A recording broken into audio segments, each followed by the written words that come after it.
नमस्कार। Delhi high court के जज यशवंत वर्मा के ऊपर जो कैश की जो बरामदी हुई है उनके घर से सुप्रीम कोर्ट ने एक रिपोर्ट जारी कर दिया। उसमें वीडियो भी जारी किया हुआ है जले हुए नोट का। तो एक तरह से सुप्रीम कोर्ट ने भी मान लिया कि रुपयों की बरामदी जो है वहां से हुई है। दिल्ली हाई कोर्ट इसी बीच एक चिट्ठी लिख करके दिल्ली पुलिस से ये डिटेल्स मांगा है कि कौन-कौन से दिल्ली पुलिस के और सीआरपीएफ के जवान तैनात थे और यशवंत वर्मा के कॉल रिकॉर्ड का डिटेल्स भी मांगा है।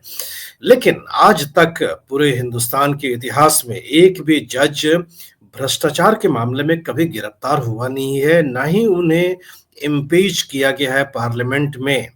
तो हम इन सभी विषयों के ऊपर चर्चा करेंगे हमारे वरिष्ठ सहयोगी और वरिष्ठ पत्रकार दीपक उप्रेती जी से। दीपक जी, जुडिशियल करप्शन, न्यायपालिका में जो भ्रष्टाचार है, ये एक पुराना मुद्दा है और यशवंत वर्मा के घर से 15 करोड़ की जो बरामदी है, वो पुष्टि करता है, जो आरोप लगते आ रहे हैं। सुधार क्यों नहीं हो रहा है कि जुडिशरी क्यों एक अलग से दुनिया है जिसके के ऊपर कोई कार्रवाई नहीं हो सकती है? नमस्कार मनीष। अभी तक बहुत सारे लोग ये समझते थे कि पैसे का जो ट्रांजैक्शन है वो थाना लेवल पे होता है। पुलिस थाना एक कॉमन एक बिलीव है कि वहां पर एक्सचेंज करके पुलिस केसेस सेटल किए जाते हैं और जुडिशरी उसको लार्जली ये माना जाता है कि जुडिशरी एक सर्च लाइट लेके वो सारी चीजें एक तरह से अलग अलग करके न्याय करती है, वही नहीं, और करप्शन को वहीं पर रोक देती है। ये जो इंसिडेंट आप बता रहे हैं, जो होली की फायर जिसका नाम दिया जा सकता है, अगर ये फायर नहीं होती तो शायद ये कैश भी नहीं होता, और कैश नहीं होता तो हायर जुडिशरी को अभी भी हम बिल्कुल पाक मानते। लेकिन ये हुआ और स्केलेटन्स बाहर आए हैं और ये अब धीरे धीरे मानने लोगों को मानना होगा कि कुछ बहुत फंडामेंटल प्रॉब्लम्स हैं हमारे क्रिमिनल जस्टिस सिस्टम में, जिसमें पुलिस में तो है ही है। मैं तो ये मानता हूं कि पुलिस इन्वेस्टिगेट करती है, वो क्या इन्वेस्टिगेट करेगी जिसमें कि जहां सिस्टम एक लार्जली करप्ट है। ये कोई अपने आप में कोई बहुत बड़ा साइंस नहीं है ये देखने की कि आप आज अभी पुलिस थाने चले जाइए और आपको उसी ट्रांसपेरेंसी के साथ जैसे कि डेवलपमेंट में होता है, लार्जली होता है, वहां आपका केस लिया जाएगा, नहीं होता है। अब ये माना जाता था कि जुडिशरी में, लोअर जुडिशरी नहीं भी हो, हायर जुडिशरी में ये जो पुलिस की जो भी एक तरह से खामियां होती थी वो जुडिशरी उसको खत्म कर देती थी और नया होता था।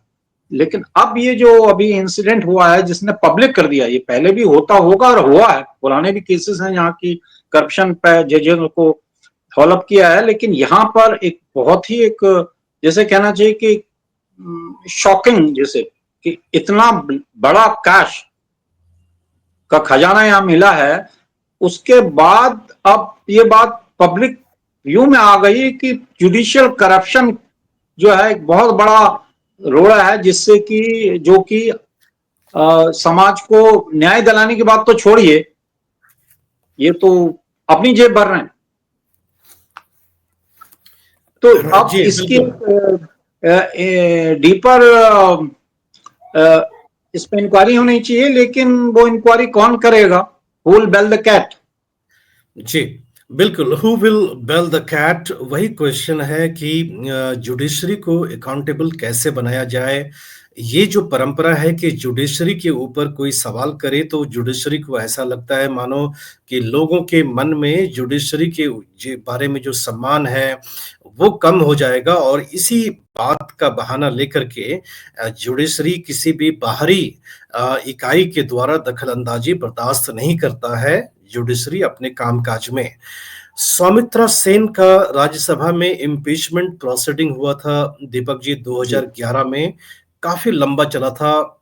कलकत्ता हाई कोर्ट के जज थे और उनके ऊपर भी भ्रष्टाचार का आरोप लगा था। लेकिन जब पूरा इम्पीचमेंट प्रोसीडिंग हो गया तब संसद ने ये कहा कि हम आपको इम्पीच नहीं करेंगे, आप इस्तीफा दे दो।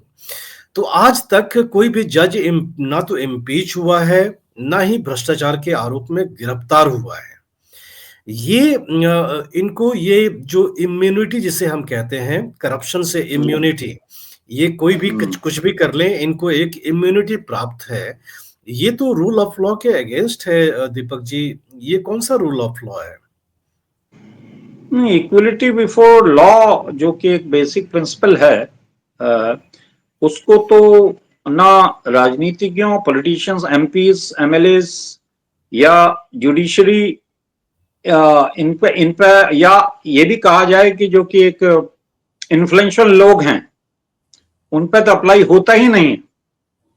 तो इक्वलिटी बिफोर लॉ का रूल तो बिल्कुल ही साइड ट्रैक कर दिया। देखिए, अगर कोई इंसिडेंट एमपी के अगेंस्ट होता है, कोई इंसिडेंट जुडिशियल जजेस के अगेंस्ट होता है, इवन बड़े लॉयर्स के अगेंस्ट होता है, और वहीं पर रख को एक जिसको हम कॉमन मैन कहते हैं, और जो कॉमन मैन वही है जो गरीब है, उसमें स्टैंडर्ड्स कितने अलग हो जाते हैं। इसमें हजारों इंसिडेंट्स आप भी दे सकते हैं, मैं भी दे सकता हूं, just Google link you will find it. तो इक्वलिटी बिफोर लॉ तो है ही नहीं, क्योंकि आप जानते हैं कि पुलिस स्टेशन से लेके ऊपर तक, ऊपर आप जुडिशरी में आपका केस तब तक नहीं लड़ा जा सकता जब आप बहुत मोटी फीस ना दें।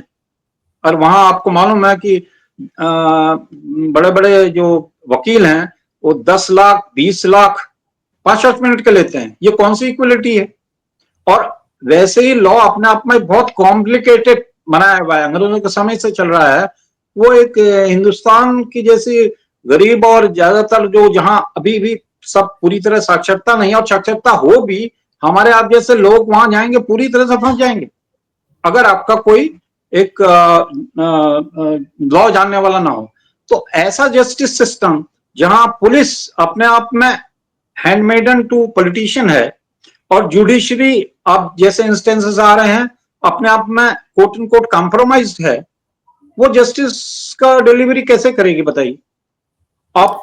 ये पहले कॉन्स्टिट्यूशन में रखा था कि लेजिस्लेटिव, एग्जीक्यूटिव और फिर ये जो हमारा जुडिशरी और पत्रकार, ये चार जो चीजें हैं ये इनको बैलेंस करेंगी, ये था। लेकिन अब सब में इतना डिटोरेशन आ गया है, तो मेरा पहले कहने का मतलब ये था कि कूल बेल द कैट करेगा कौन? कौन कहेगा कि सब एम्परर इज नेकेड? सही बात है। कौन करेगा, सवाल हमको ये है। तो लेकिन इतना कहना चाहूंगा कि ये देखना पड़ेगा कि जो 4 करोड़ केसेस अभी पेंडिंग हैं, उसमें से कहां से जस्टिस निकलता है। वहां एनसीआरबी के अलावा बहुत सारी और रिपोर्ट्स हैं, उन्होंने उसमें और किताबें लिखी जा चुकी हैं जिसमें यह है कि 5 से 10 साल तक लोग अंडर ट्रायल्स हैं। करीब 10 लाख केसेस ऐसे हैं, और 4 करोड़ जो 5 से 10 साल तक हैं अंदर। तो उनके साथ तो वैसे ही अन्याय हो गए। वो तो अगर सपोज किसी डिक्टेटरशिप में होते, वहां मेरे ख्याल से हो सकता है डिक्टेटर ये बोलता कि इस फेस्टिवल के अंदर इन सबको रिलीज कर दो, वो ज्यादा जस्टिस, अच्छा जस्टिस होता।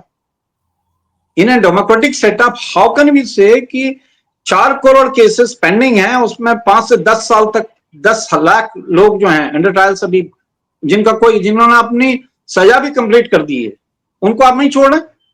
और judicial system including the supreme court, इसको जल्दी जल्दी निपटाने के लिए सरकार पर क्यों नहीं दबाव डालेंगे? और सरकार इज अकाउंटेबल कि वो इतने अपॉइंटमेंट करें कि जिससे ये जल्दी निपट जाए, नहीं तो उनकी तो लाइफ ही उसमें खत्म हो गई। अगर आप 25 साल से बंद हैं कहीं पर, तो आपके लिए जस्टिस सिस्टम क्या मायने रखता है बताइए?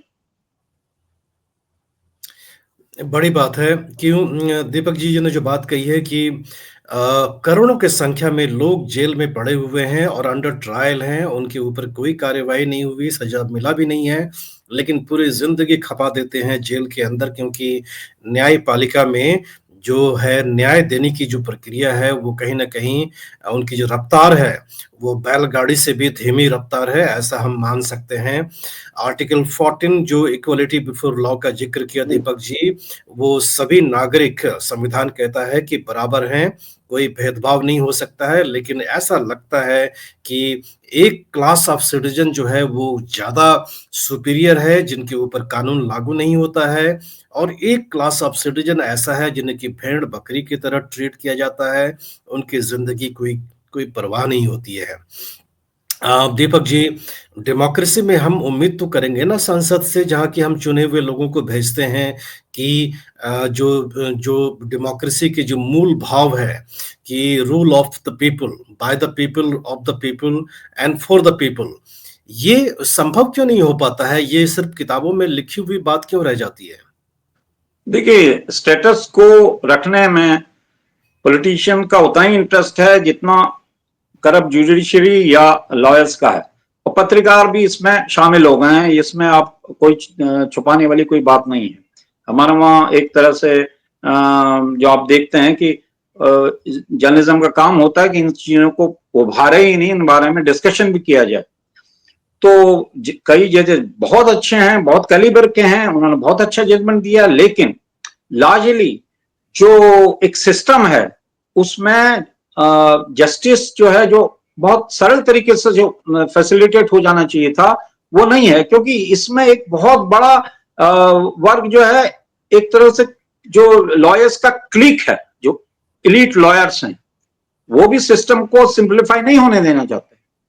अब वो जो पॉलिटिशियंस है, पॉलिटिकल पावर में जो बैठे हैं, उनके साथ ये कहा जा सकता है कि हैंड इन ग्लोव है। दुष्यंत दवे जो एक सुप्रीम कोर्ट के बहुत जाने माने लॉयर हैं, अब हमारी बात हम कहेंगे तो उसको नहीं माना जाएगा। वो तो 40 साल से इस प्रोफेशन में है, उन्होंने तो ओपनली कहा है कि कितना पैसा लॉयर्स बनाते हैं और किस तरीके से बनाते हैं, ये इस बारे में मैं ये कह सकता हूं कि साहब रोल्स रॉयस रखे हुए हैं। उन्होंने ओपनली परसों ही कोई डिबेट में कहा था।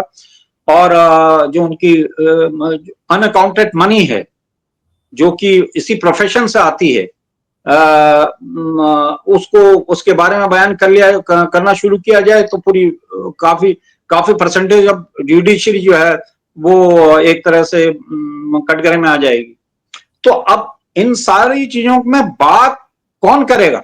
जो पहला जो मेरा क्वेश्चन था कि साहब who will bell the cat, क्योंकि इसमें जो अभी आपने पूछा था कि ये हो क्यों नहीं पा रहा, इसीलिए नहीं हो पा रहा कि there is a balance of interest, वो पॉलिटिशियंस का, जुडिशरी का, और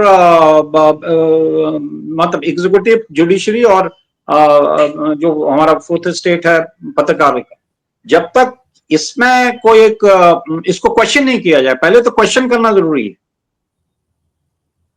और इसमें मैं ये भी बात कहूं कि कई जो जजमेंट्स जो अभी रूलिंग जो भी आए हैं, वो भी एक उनकी क्वालिटी ओपन टू क्वेश्चन है। अभी इलाहाबाद हाई कोर्ट का एक महिलाओं पे एक रूलिंग थी, जिसमें उन्होंने कहा था कि अटैक करना और वो स्ट्रिंग खोल देना वो रेप नहीं माना जाता। मतलब ये जी, हाँ, बिल्कुल। कई सारे सवाल खड़े होते हैं कि न्यायपालिका को की जवाबदेही कैसे तय करी जाए। नेशनल जुडिशियल अकाउंटेबिलिटी बिल कई बार प्रयास किया संसद ने, लेकिन वो पास हो नहीं पाया है, और कहीं न कहीं जो न्यायपालिका है उसमें बहुत सारे रुकावटें हैं, जो लोगों की उम्मीदें हैं उनके ऊपर खरी नहीं उतर पा रही है, और एक रूल बाय एलिट, एक एक क्लास तबका का, एक हम कहें तो एक दादागिरी टाइप का हालात है कि अगर पैसे की ताकत है तुरंत बेल मिल जाएगा, गरीब है वो ज़िंदगी अपनी खपा देगा जेल में, लेकिन उसकी केस की सुनवाई नहीं होगी। दीपक जी, एक उदाहरण के तौर पे हम बताते हैं कि स्टेटस को कैसे ये बना कर के रखते हैं कि सेंटर ने, लॉ मिनिस्ट्री ने एडवोकेट्स अमेंडमेंट बिल लेकर के आया, उसमें कितने पैसे लेंगे एडवोकेट के रजिस्ट्रेशन के ताकि वो अपनी वकालत शुरू कर पाए कोर्ट में, ये सब वगैरह चेंजेस थे उसके अंदर में। और विदेशी लॉयर भी देश में आकर के कैसे प्रैक्टिस कर सकते हैं, ये सब व्यवस्था थी। वो पब्लिक डोमेन में लाया गया और इस तरह से विरोध शुरू हुआ कि सरकार को वो बिल वापस लेना पड़ गया। वो बिल ही विथड्रॉ हो गया। तो कोई भी परिवर्तन जो सरकार करना चाहती है न्यायपालिका को लेकर के, तो वो कर नहीं पाती है, क्योंकि एक अलग से हमें लगता है कि अलग से दुनिया है, जिसमें कि बाहरी इंटरफेरेंस ये बर्दाश्त करते नहीं है दीपक जी, और हमें लगता है कि ये स्टेटस को बहुत ही पेनफुल है और लोगों के लिए भी आने वाले समय में कई सारे सवाल खड़े। अच्छा दीपक जी, हमें लगता है कि अगर सोशल मीडिया नहीं होता, तो ये जो प्रकरण है यशवंत वर्मा का, जिनके घर कैश मिला है 15 करोड़ के आस-पास बता रहे हैं, तो इतना तुल भी नहीं पकड़ता। ये तो सोशल ये मीडिया है बात कि इतना आप बड़ा तुल पकड़ लिया। ये बात आप सही कह रहे हैं। सोशल मीडिया की कितनी भी खामियां होंगी, लेकिन आज जो स्वतंत्र पत्रकारिता का कुछ काम सोशल मीडिया बाय डिफॉल्ट ही सही कर रही है।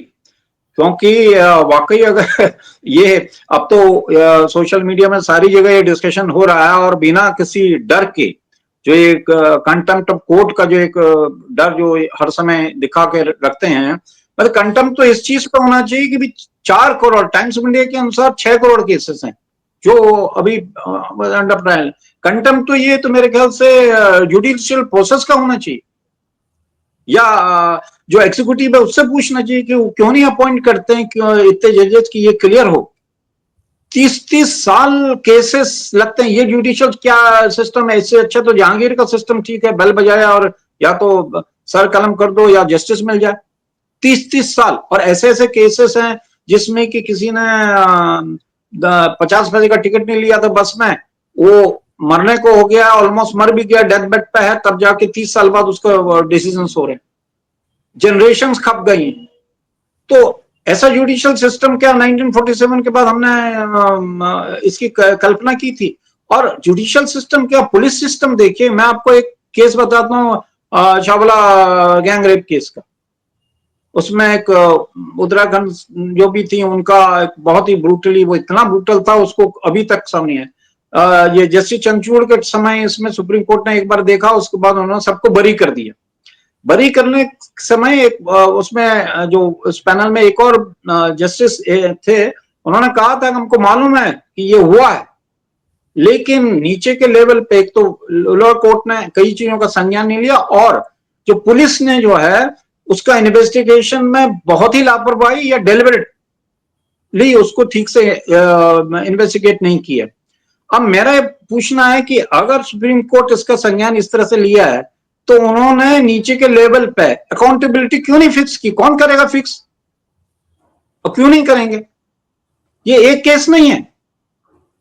अब आपको मगर मालूम है कि पुलिस इनएफिशिएंट है, करप्ट है, वो नीचे ही एडजस्टमेंट कर लेती है बड़े बड़े केसेस में जहां के गरीब लोग हों, तो फिर सुप्रीम कोर्ट अगर ऐसा उसको ये लगता है कि नहीं, रेप तो हुआ है, मर्डर भी हुआ है, लेकिन नीचे के लेवल पे सारी साठ गांठ थी, तो आप अकाउंटेबिलिटी क्यों नहीं फिक्स करेंगे? एक तरफ तो राम रहीम को आप फरलो दे देते हैं, जो रेपिस्ट हैं उनको फरलो मिल जाता है, एक के बाद दो बार। उसका संज्ञान क्यों नहीं सुप्रीम कोर्ट लेगा या हाई कोर्ट लेगा कि ऐसा कैसे हो जा रहा है? आप कहेंगे बाय लॉ हो रहा है। बाय लॉ, जैसे मैं बता रहा हूं, हाई कोर्ट, एक महाराष्ट्र के हाई कोर्ट के जज थे, रिटायर होने से पहले उन्होंने एक बड़ी अच्छी बात कही थी। उन्होंने ये कहा था कि जस्टिस अगर मतलब अगर आपको जस्टिस देने के लिए लॉ को चेंज करना पड़े, वो ज्यादा जरूरी है। Justice must also be seen to be happening, no? तो मेरा कहने का मतलब है कि ये जो पूरा नीचे से ऊपर तक चेन है, इसको बदलने की जरूरत है, लेकिन बदलेगा कौन? उसमें यही हो सकता है कि जब तक पब्लिक इन चीजों पे एक तरह से थोड़ा सा प्रोएक्टिव ना हो, उसका संज्ञान ना ले, तब तक तो ये चीजें बदलेंगे नहीं। क्योंकि अंदर जो जो कड़ियां हैं वो ऐसी एक दूसरे सेल्फ इंटरेस्ट की इतनी जबरदस्त तरीके से बंधी हुई है, उनको तोड़ना बिल्कुल आसान है ही नहीं। अभी मैं जी। आपको एक दूसरा इंस्टेंस दे रहा था कि एक और इसमें जज हैं जिन्होंने ये छत्तीसगढ़ के जज हैं हाई कोर्ट के। तो आपको मालूम है मैरिटल रेप अभी उसको क्रिमिनलाइज नहीं किया है, तो जबकि 100 और कंट्रीज में इसको क्रिमिनलाइज कर दिया गया है। मतलब marital rape is considered rape. तो छत्तीसगढ़ में जज है, उन्होंने अपनी वाइफ के साथ जो भी जैसा भी वो हुआ उसमें डेथ हो गई, और उसमें छत्तीसगढ़ के जज ने उनको बरी कर दिया मेरा कहने का मतलब है कॉमन अंडरस्टैंडिंग ये भी हो सकती है कि जब उसमें बहुत ब्रूटल घाव हैं, बहुत ब्रूजेस हैं, तो उसको मर्डर क्यों नहीं माना जाएगा? और जबकि जी। सुप्रीम कोर्ट ने एक डिसीजन अपना दिया था, उसमें ये भी कहा था कि आप फोर्स नहीं कर सकते, privacy, you have everyone has a privacy to herself और हिमसेल्फ, पर्टिकुलरली वुमेन। तो वुमेन को एक तरह से आपने कमोडिटी बना दिया है, और उसमें जो पॉलिटिकल लीडरशिप है, हो सकता है कि उनकी थोड़ा सा आइडियोलॉजी ध्यान देते हुए वो एक परिवार की बात करते हुए इसको क्रिमिनलाइज नहीं किया, लेकिन जजेस का इस तरह का जजमेंट जो है, एक और जज है जिन्होंने ये कहा था कि महिलाओं को अगर फ्लोर स्वीपिंग करना या फर्श में फर्श साफ करने के लिए फोर्स किया जाए तो वो कोई क्रूरलिटी नहीं है। ये अभी के सारे जजमेंट हैं। तो और एक यूपी के एक जज थे, वो एक रेप केस में एक दो लोगों की शादी करा रहे थे, जो विक्टिम है और उसकी और रेपिस्ट की शादी कराते हैं, और ढूंढ रहे थे कि साहब कैसे कुंडली मैच हो। मतलब हो क्या रहा है? तो आप बिल्कुल। अगर ये एक्सपेक्ट करें कि इसमें पुलिस से लेके, देखिए पुलिस अभी मेजर रिफॉर्म्स की जरूरत है पुलिस में, वो हुए नहीं है। आपको याद हो गया 2006 या 7 में 6 या 7 में सुप्रीम कोर्ट ने एक बहुत बड़ा 7 पॉइंट रिफॉर्म्स की बात कही थी, उसमें टॉमस कमेटी का भी उन्होंने एक मॉनिटर करने के लिए रखी थी, उसका क्या हुआ कुछ मालूम ही नहीं। तो जब तक पुलिस रिफॉर्म ना हो, जुडिशियल रिफॉर्म ना हो, जस्टिस सिस्टम में एक ट्रांसपेरेंसी आएगी कहां से?